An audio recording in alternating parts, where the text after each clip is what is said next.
Life can be pretty strange sometimes. Like this one day, I was at the park and I accidentally flung a scoop of chocolate ice cream right onto someone's pants.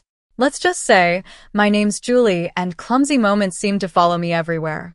I was enjoying the sunny day with my favorite ice cream when I tripped, right near a bench where a guy was sitting, totally focused on his phone.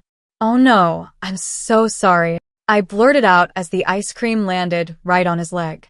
He looked up, more amused than upset, and then something unexpected happened. He laughed. "Guess I needed a little extra chocolate today," he joked. His easygoing reaction made me feel a bit less embarrassed.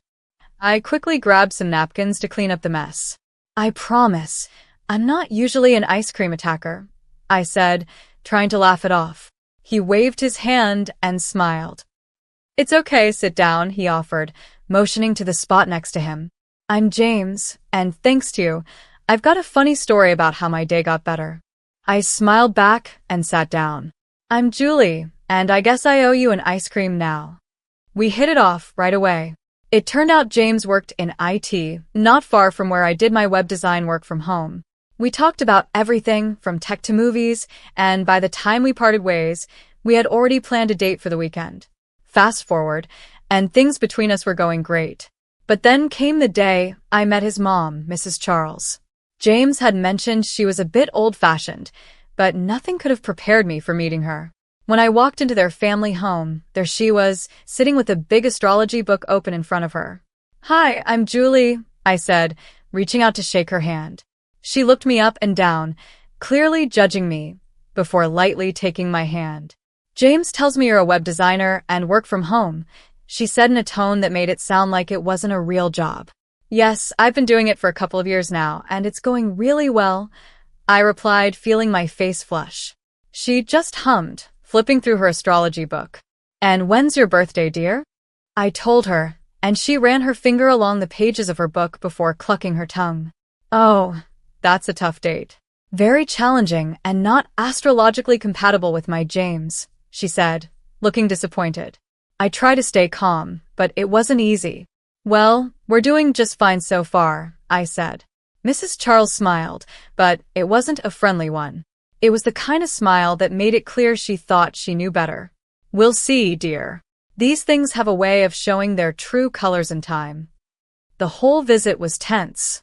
Everything she said felt like a subtle dig at me, my job, my background, even my taste in clothes. It was obvious that I wasn't what she had in mind for James. After 5 years of dating, dealing with her cold attitude, and just handling life's ups and downs, James and I decided to get married. Yeah, 5 years since that ice cream incident. But we were solid. Nothing could really shake us. One lazy Friday, we were sitting on the couch watching old comedy movies when James turned to me, his eyes serious, which was unusual for him. "Julie, I've been thinking," he said, and my stomach did that weird flip, like butterflies going crazy. "What's up?" I asked, trying to sound relaxed, even though my heart was racing. "I kind of want to spend the rest of my life watching bad movies with you. What do you say we make it official?" His smile was hopeful, almost shy, which wasn't like him at all. I laughed, mostly out of relief, because I wanted this more than anything. "Are you asking me to marry you without a ring, James Charles?" "Damn right I am," he said, grinning. "But I promise I'll get you a ring that'll make up for this lame proposal." He hugged me, and it felt like everything was just right. Planning the wedding, though, was a whole other story, especially with Mrs. Charles giving her opinion at every turn. One evening, we were picking out wedding invites, and of course, she was there looking over my shoulder like a hawk. "You're not seriously considering this design, are you?" She frowned at the floral pattern James and I had chosen. "It's far too girly." "Mom, it's what we want." "I like it," James said, always standing up for me. "I like it too," I added, more to stand my ground than anything else. I wasn't going to let her control every decision we made. "It's your wedding," she sighed, clearly unhappy. But remember, the invitation set the tone for the whole event. The big day came faster than I expected. It was perfect, beautiful even, despite Mrs. Charles's constant hovering. James looked amazing, and when I walked down the aisle toward him, his grin said it all. We had our wedding ceremony outside, under a big old oak tree. The Henry was a friend of James's, someone who knew us both well as a couple, not just as two people getting married. Do you, Julie, take James to be your lawfully wedded husband, to have and to hold from this day forward, for better or worse, for richer or poorer, in sickness and in health, until death do you part? And do you, James, take Julie to be your lawfully wedded wife, to have and to hold from this day forward, for better or worse, for richer or poorer, in sickness and in health, until death do you part? We exchanged rings, and when James slid the ring onto my finger, it felt like we had won not just against Mrs. Charles's comments or the stress of planning the wedding, but overall, the challenges life had thrown at us. You may now kiss the bride, the Henry said, and James didn't wait for a second. As soon as he kissed me, cheers erupted from all around. It felt like a scene from a movie, but even better because it was real, and it was our moment. We had been living together for 3 years, and everything felt right. But buying our own home was a big step. We spent our weekends looking at houses, discussing what we liked, and figuring out what we could afford. One sunny Monday, we found a house that checked almost all the boxes. It was charming, with a big kitchen and a spacious backyard. The only problem? It had a lake pool. I had told James about my fear of water, a fear I'd carried since I almost drowned as a child. Since then, I avoided lake pools, even bathtubs. But James, bless him, loved everything else about the house. Julie, I know it has a lake pool, but hear me out. Everything else is perfect, and we're getting it at a great price, James said, trying to calm my worries as we looked at the house. I bit my lip, thinking. The house was really beautiful, and the price was almost too good to pass up. Okay, but I'm not going near that lake pool, James. You know that, right? James wrapped his arm around me, pulling me close. Of course, babe. We'll figure it out. Maybe later on we can fill it in or something. For now, we don't have to use it. We moved in, and it was like a dream come true. The house and the neighborhood felt perfect, but it didn't take long before Mrs. Charles came over to see our new place. I braced myself for her usual comments. She always had a way of showing her disapproval, especially when it came to money and my job. As she walked through our living room, her eyes took in every detail, her lips tight. Finally, she spoke, her tone dripping with doubt. It's a big house, isn't it? Must have cost a lot. James, are you sure you can manage the mortgage? James, always the peacemaker, tried to ease the tension. Mom, we've got it under control. Julie and I both pitched in for the house. It's not just on me. I chimed in, tired of the assumption that I was relying on James. That's right, Mrs. Charles. I work too, you know. My web design job pays well, and it helped us get this place. She scoffed, clearly not believing me. Working from home on your computer all day? That doesn't sound like it brings in enough to afford a place like this. Seems more like a hobby than a real job. The rest of her visit passed in a blur of forced smiles and awkward topic changes. After she finally left, I let out a long breath I didn't realize I'd been holding. James hugged me tightly, pulling me close. Ignore her, Julie. We know the truth. We're doing this together, and that's what matters. As weeks went by, our new house started to feel like home. I sat in my office, and it became my safe space. From there, I worked on web design projects that not only paid well, but also showed that I could contribute just as much to our life together. James took care of the yard and kept up with the lake pool, even though I never went near it. Then, one sunny afternoon, the incident happened. Mrs. Charles had decided to drop by, supposedly to bring some of James's old stuff from his childhood. But I knew she had more on her mind. She always had a way of turning a simple gesture into something more critical. We were out in the backyard, making small talk, when her eyes landed on the lake pool. Julie, I never see you or James in that lake pool. Don't you ever swim? Her question caught me off guard. I took a deep breath, figuring honesty might stop the conversation from going further. Actually, I'm afraid of water. I had a bad experience as a kid, almost drowned. I haven't felt comfortable around lake pools or large bodies of water since.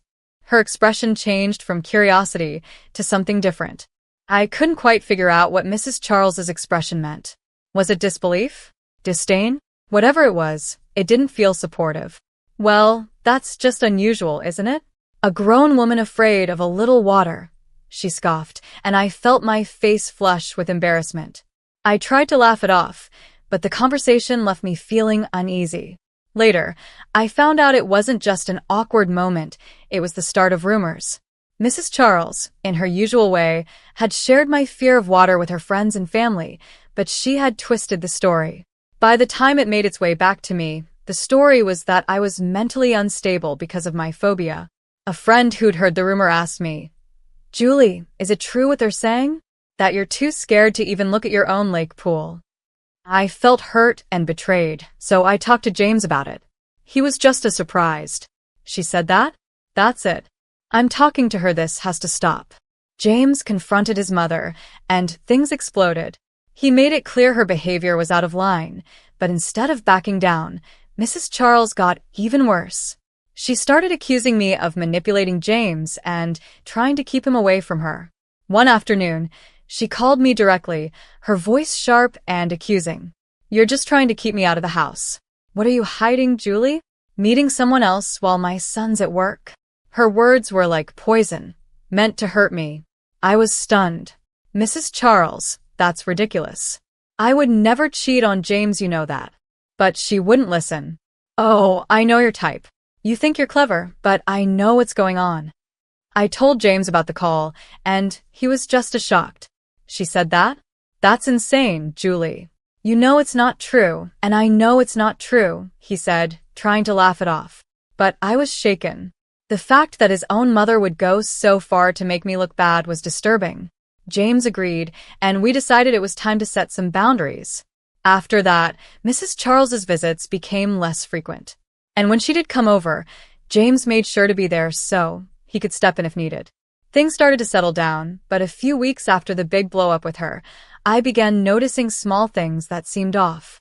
Little things that wouldn't mean much to anyone else, but to me, they felt like signs. It started with the feeling of being watched. At first, I thought I was just imagining it. When I was at the grocery store, picking out vegetables, I'd get this strange feeling, like someone was staring at me. I'd turn around and sometimes catch a glimpse of someone looking away quickly. I told myself it was nothing, probably just other shoppers. But then it happened again, this time at the laundromat. I was folding clothes when that same feeling came over me. I glanced up and saw a man standing across the street, just staring straight at me. I blinked, and he was gone. "You're being paranoid, Julie," I muttered to myself as I shoved the clothes into my bag. But the real shock came one evening at home. James was working late, and I was in the living room catching up on some web design work. That feeling of being watched hit me again. I peeked out the window, and there he was, the same man from the laundromat. He was standing across the street, barely visible in the dim streetlight, but definitely there, definitely watching. I grabbed my phone and called James, my voice a bit shaky. "James, I think someone's been following me. I've seen him a few times now." James stayed calm, maybe too calm. "Julie, love, you're probably just tired. You've been working a lot lately. Maybe you should take a break." I tried to believe him, thinking maybe it was all in my head.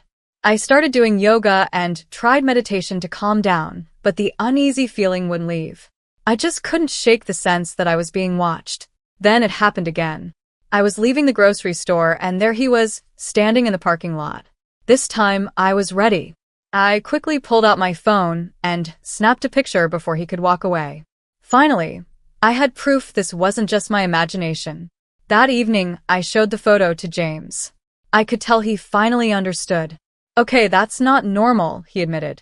Later that night, we were walking home from a nearby restaurant when James suddenly grabbed the arm of a man passing by. It was him, the man from the photo. "Why are you following my wife?" James's voice was tense, and he held the man's arm tightly. The guy looked cornered, his eyes darting around before he let out a sigh. "Look, I'm a private investigator. I was hired to watch her, that's all." James's face darkened. "Hired by who?" "Your mother," the investigator confessed, looking embarrassed. "She wanted proof of infidelity." James was furious. He pulled out his phone right there and called his mother. "Mom, what the hell? You hired someone to follow Julie? That's it. You're out of our lives until you can act like a decent human being." The conversation was heated, and by the time it was over, James was shaking with anger.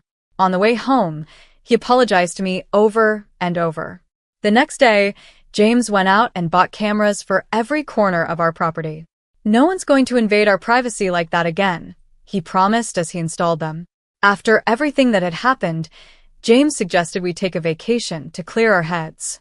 Let's just get away from all this drama, Julie. Just you and me, somewhere peaceful, he said one evening while we sat on the couch, exhausted, in a house that now felt too loud with all the tension. I didn't need any convincing. Yes, let's do it.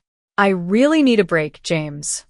We decided on a small cabin up in the mountains, away from everything and everyone. It was perfect.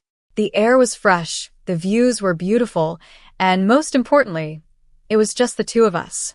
No distractions, no interruptions. Up there, surrounded by nature's calm, I could feel all the stress melting away. We spent our days hiking and our evenings cuddled up by the fire. I could finally breathe again, laugh again, and just be myself without worrying about anything. When we returned home, I was glowing not just from the mountain sun, but from a newfound joy. I was pregnant. We found out a few weeks after we got back, and it filled us with happiness, though I also felt a bit anxious. I didn't want anyone to know yet, especially not Mrs. Charles. I was afraid the stress she could bring might harm our little miracle, something we had been waiting for so long. Working from home made it easy to keep the pregnancy a secret. I didn't go out much, and my belly stayed small, which the doctor said was a little unusual, but nothing to worry about. Every pregnancy is different, he assured us during one of my checkups. As I approached my 9th month, it became harder to keep my condition hidden. James and I decided it was finally time to share our news. We planned a small celebration at our home, a baby shower of sorts, inviting all our relatives. Despite everything that had happened, I felt it was the right thing to invite Mrs. Charles. Taking a deep breath, I dialed her number, my heart racing. It rang 5 times before she answered. Hello. Hi, it's Julie, I said, trying to keep my voice steady. I wanted to share some news. James and I are expecting a baby. We're having a little get-together next week to celebrate, and we'd love for you to come. There was a long pause, long enough to make me worry I had made a mistake. Then her voice, surprisingly calm, said, I'll be there. The day of the celebration arrived, and our home was filled with laughter and joy. Our relatives fussed over baby clothes, making guesses about whether it would be a boy or a girl. I mingled with the guests, my hand often resting on my small belly, feeling the gentle kicks of our baby. Everything was fine until my worst fear came true. Mrs. Charles showed up. Throughout the afternoon, she kept her distance, whispering to anyone who would listen, hinting that my pregnancy was a lie. Look at her, she said spitefully. 9 months pregnant and barely showing. She's made this all up to trap my son and take his money. Thankfully, her words didn't have much effect. The guests chuckled and rolled their eyes, knowing her history of constant disapproval of me. They dismissed her accusations as just another one of her wild stories. But Mrs. Charles didn't stop. I'll prove it to all of you, she muttered angrily, stomping off, her face red with either anger or embarrassment, maybe both. Feeling a mix of frustration and determination to end this nonsense, I followed her out to the courtyard near the lake pool. Can we just talk? This isn't true, and you know it, I pleaded, keeping my voice steady even though I felt a storm of emotions inside. Her face twisted with anger. Save it. I know exactly what you're up to, she snapped, her tone ice cold. As I turned away, desperate to convince her, I suddenly felt a hard shove from behind. I lost my balance and stumbled forward. The edge of the lake pool came closer, and before I knew it, I was falling into the water. Fear took over as I sank, the same panic from my childhood gripping me. Darkness crept into my vision as I struggled, my mind screaming for help. When I woke up, I was in a hospital bed, the soft beeping of machines filling the room. James was there, his face pale and worried as he held my hand tightly. How's the baby? I croaked, my voice barely above a whisper. James squeezed my hand, his eyes filled with tears. The doctors had to do an emergency delivery. "He's in intensive care now," he whispered, his voice shaking with fear. My heart sank, tears welling up in my eyes. Our baby, our little boy, was fighting for his life in an incubator. The next morning, I woke up still in shock, the events of the previous night playing over and over in my mind like a terrible loop. Feeling weak, but determined to understand what had really happened, I turned to James. "You need to check the security footage from last night," I said. I turned to James, my voice shaky but urgent. "Your mom, she pushed me into the lake pool." It wasn't an accident. James looked confused, almost unwilling to believe it. "Julie, are you sure? Mom can be tough, but to physically push you? That doesn't sound like her." "Just check the cameras, please," I insisted, my stomach in knots, afraid he wouldn't take me seriously. James nodded slowly, pulling out his laptop to access the security footage from the cameras we had installed. The tension in the room was thick as he fast-forwarded through the video. I watched his face change from doubt to shock and horror as the truth played out on the screen. "Oh my God, Julie, I'm so sorry. I can't believe she did this," he stammered, his face pale as he looked at me, the laptop forgotten beside him. He immediately called the police. The evidence was undeniable, leading to his mother's quick arrest. Mrs. Charles was charged, and the trial was set. Her defense was that it was all a joke, a way to prove I was faking my pregnancy. She claimed she thought my belly was fake and expected it to fall off when I hit the water, exposing my lie in front of everyone. But the video and witness testimonies told a different story. The jury didn't believe her excuse of a prank gone wrong. She was found guilty of assault and reckless endangerment. The judge, stern in his verdict, sentenced her to 2 years in prison. He also ordered her to pay substantial compensation for our medical bills and the rehabilitation costs for our son, who had been born prematurely due to the trauma of the incident. To cover the fines and compensation, Mrs. Charles had to sell her house. As our son fought through his early months, undergoing many medical treatments and therapy to catch up in his development, the strain on us was immense. Every day was filled with hospital visits, therapy sessions, and constant worry. But over time, with relentless care and medical help, our little boy began to thrive. Through it all, James and I grew closer. The challenges we faced only strengthened our bond, and our love for each other and for our son deepened in ways we hadn't imagined. As Mrs. Charles's release date got closer, I made an important decision for our family's safety. I filed for a restraining order against her, and it was granted. She was not allowed to have any contact with us, especially with our son. It wasn't an easy decision, but it was necessary. Keeping our child safe was the most important thing, and we couldn't risk more problems in our lives. One evening, after we put our son to bed, James looked at me with a gentle smile. "You know, despite everything, I feel lucky. We have each other, we have him, and we have a future." It James the end of a difficult chapter in our lives, but more importantly, it was the start of a new one filled with hope, healing, and happiness.